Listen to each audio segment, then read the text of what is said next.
தலைப்பு இயற்கையும் கலாச்சாரமும் இரு கண்களாக இருக்கும் பசுமையும் பாரம்பரியமும் பற்றி பேச வந்துள்ளேன். மணிநீரும் மண்ணும் மழையும் அணியர் காடும் உடையது அரண். நம் வள்ளுவர் பெரும்பாட்டன் கூறும் நாட்டின் முக்கிய அரண்கள்.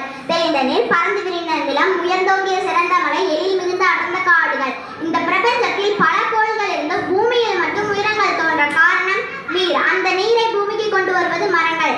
பூமியில் 70 விழுக்காடு நீர்தான். மீதம் 30 விழுக்காடு காடுகள், மலைகள், சமவெளிகள், நிலப்பரப்பு.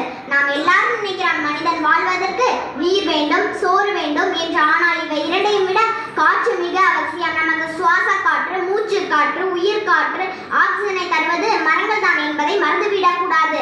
அடுத்து பறவைகள். நாம் நெய்யிலே அதிகமாக பயன்படுத்துவதால் அதை தெரியாமல் பசியால் உண்டு பறவைகள் இனம் அழிந்து வருகிறது. ஆனால் குருவிகளும் காகமும் பறவைகளும் ஆலமரம், அரசமரம், வேப்பமரம் என விதைகளை சாப்பிட்டு ஆங்காங்கே பறந்து சென்று கழிவுகள் மூலமாக விதைகளை தூவுகின்றன.